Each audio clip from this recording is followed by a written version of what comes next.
I am going to discuss formation of urine. How formation of urine? यह 3 steps में accomplished होता है. It takes place in 3 steps.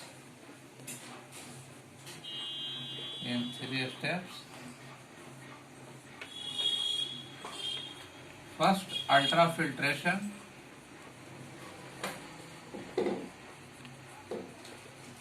Second, reabsorption.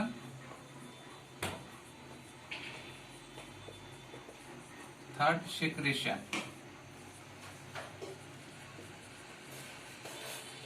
अब ultrafiltration क्या होता है मैं इसको समझाता हूं.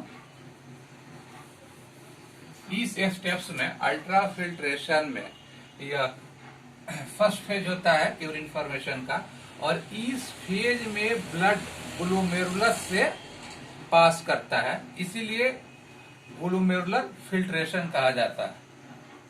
इस फेज में ब्लड ग्लोमेरुलस से पास करता है, इसीलिए ग्लोमेरुलर फिल्ट्रेशन कहा जाता है. और जो ग्लोमेरुलस से ब्लड पास करता है यह टोटल कार्डियक आउटपुट का 22% होता है. यह कार्डियक आउटपुट का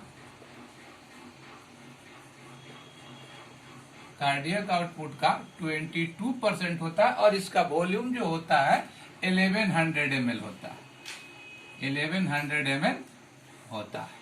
और ब्लड जब ग्लोमेरुलस से पास करेगा तो इसको फोर्स चाहिए. बिना फोर्स का ग्लोमेरुलस के थ्रू ब्लड पास नहीं कर सकता है. तो यह फोर्स इसको कहां से मिलता है? तो ये आपको ग्लोमेरुलर कैपिलरी प्रेशर के थ्रू मिलता है. कैपिलरी प्रेशर के कारण मिलता है. और यह ग्लोमेरुलर कैपिलरी प्रेशर कहां से जनरेट होता है? तो due to different diameter of afferent and efferent arteriole. Afferent arteriole का diameter more than efferent arteriole, so glomerular capillary pressure generate. It causes generate a force that help in filtration of blood through 3 layers. 3 layers means glomerular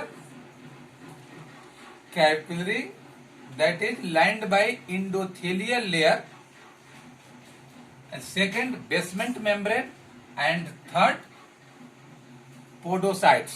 Podocyte is present in Bowman's capsule, that is flattened epithelial cell.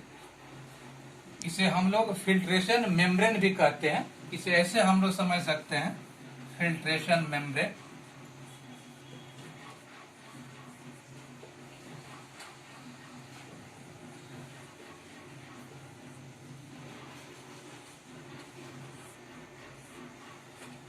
First जो होता है वो endothelial layer of glomerular capillary.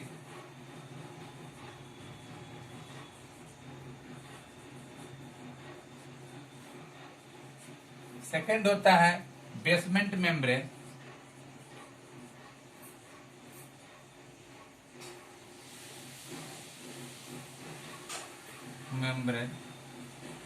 And last होता है podocyte.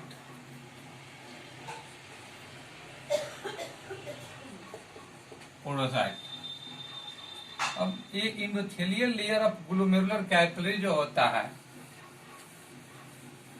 ये single layer होता है.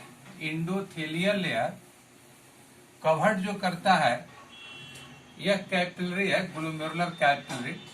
तो उसको जब एंडोथेलियल लेयर सिंगल लेयर्ड होता है और जब कवर्ड करता है तो उसके बीच में एक गैप बन जाता है जिसे हम लोग फेनेस्ट्रा कहते हैं. ओके. Next podocyte. पोडोसाइट क्या होता है?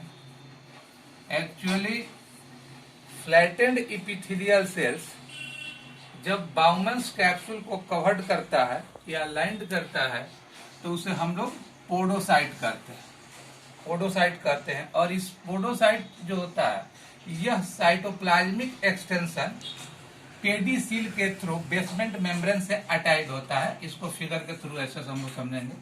ये आपका बेसमेंट मेम्ब्रेन होता है और इसके ऊपर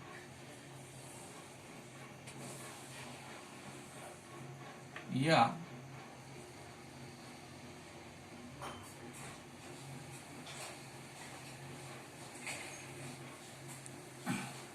इंडोथेलियल लेयर है, इंडोथेलियम लेयर है और ये फिनेस्ट्रा का फॉर्मेशन होता है। यह बेसमेंट मेम्ब्रेन है,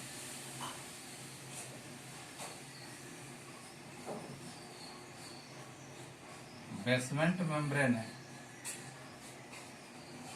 और ये जो नीचे होता है यह साइटोप्लाज्मिक एक्सटेंशन के थ्रू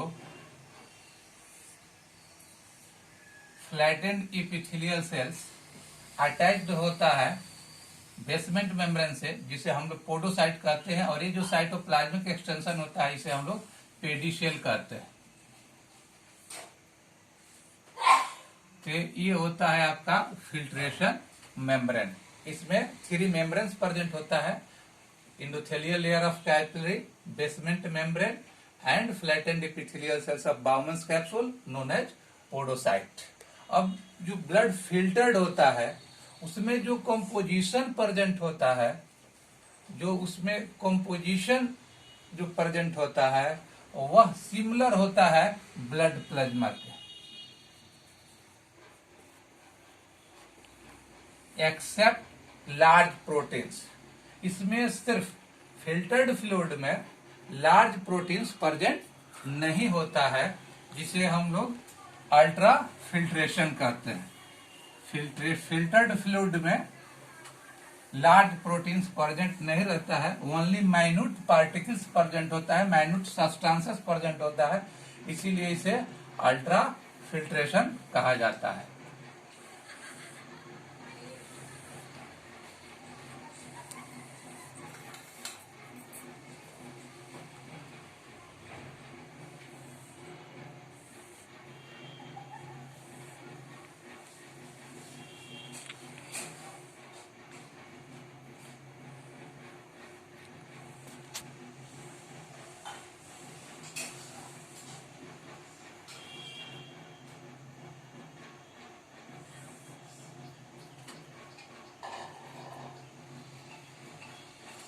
ऑफरेंट आर्टेरियोल होता है,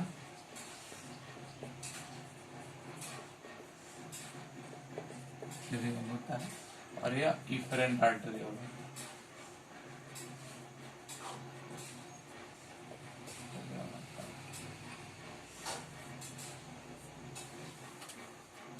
इफरेंट आर्टेरियोल ऐसे आता है।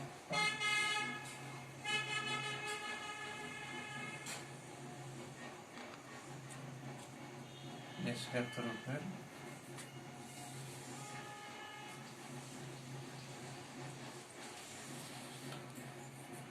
थ्री स्टेप्स होता है। फर्स्ट जो होता है अल्ट्रा फिल्ट्रेशन होता है,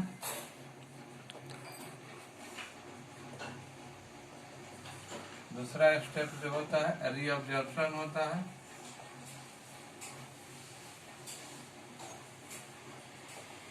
और तीसरा जो होता है वो सिक्रीशन होता है, सिक्रीशन होता है। अब मैं डिस्कस कर रहा हूं कि जो नेट फिल्ट्रेशन प्रेशर क्या होता है, जिसके कारण से जो ब्लड होता है वो फिल्टर्ड होके रेनल ट्यूब्यूल्स में आता है।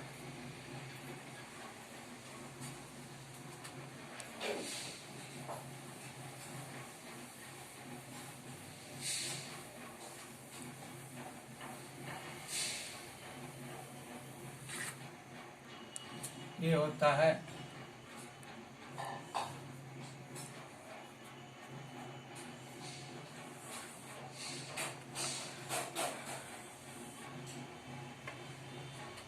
ग्लोमेरुलर और ये आपका होता है बाउमेंस कैप्सूल। बाउमेंस कैप्सूल होता है, ये होता है ग्लोमेरुलर, ये होता है आपका एफरेंट आर्टेरियोल और इधर आपका हो जाएगा इफरेंट आर्टेरियोल। इसका डायमीटर थोड़ा सा कम होता है, इसका डायमीटर थोड़ा सा कम होता है, इसे बना दिया जाता है इससे थोड़ा सा smaller diameter than afferent arteriole. और इसमें जो प्रेशर होता है ग्लोमेरुलस में, इसको हम लोग कहते हैं glomerular capillary pressure. Glomerular capillary pressure ये नीचे की तरफ एक्ट करता है और इसका वैल्यू जो होता है 60 mmHg होता है। और इसमें जो फिल्टर्ड ब्लड आता है उसके कारण प्रेशर जनरेट होता है, ये इसको अपोज करता है और इसे हम लोग कहते हैं hydrostatic pressure of Bowman's capsule. Hydrostatic pressure of Bowman's capsule. Again जो इसमें प्रोटीन्स होता है जिसके कारण फोर्स जनरेट होता है उसे हम लोग कहते हैं कोलोइडल प्रेशर। ये इस प्रेशर को जो ग्लोमेरुलर कैपिलरी प्रेशर होता है उसको अपोज करता है। एक्चुअली ये अपवर्ड डायरेक्शन में काम करेगा। कौन? कोलोइडल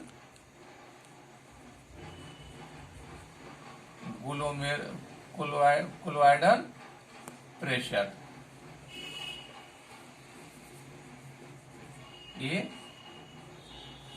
अपोजिट डायरेक्शन में, इस प्रेशर के अपोजिट डायरेक्शन में काम करता है। तो नेट फिल्ट्रेशन प्रेशर जो होगा, net filtration pressure is equal to glomerular capillary pressure, glomerular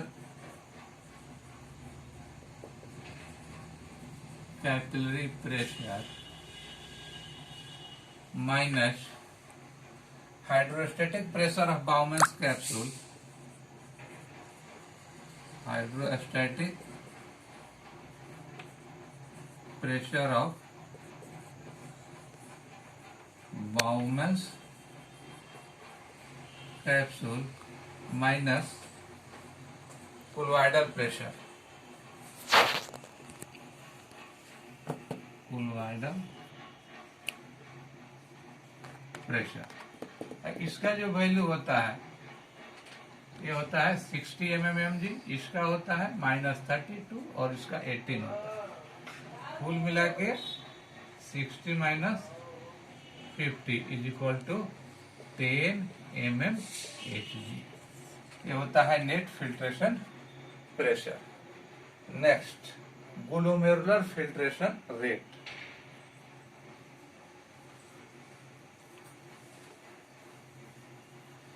glomerular filtration rate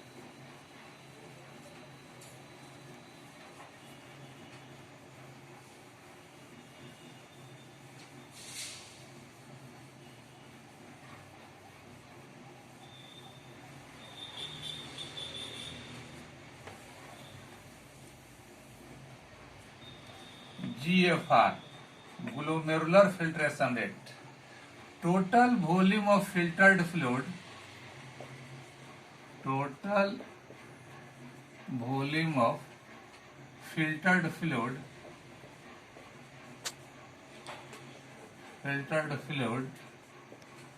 per minute is GFR। एक मिनट में जो फ्लूइड फिल्टर्ड होता है उसे GFR कहा जाता है। इसका जो वॉल्यूम होता है वह 125 ml पर मिनट या 180 लीटर पर डे। ठीक है। अब जक्स्टा ग्लोमेरुलर फिल्ट्रेशन रेट जो होता है, यह जक्स्टा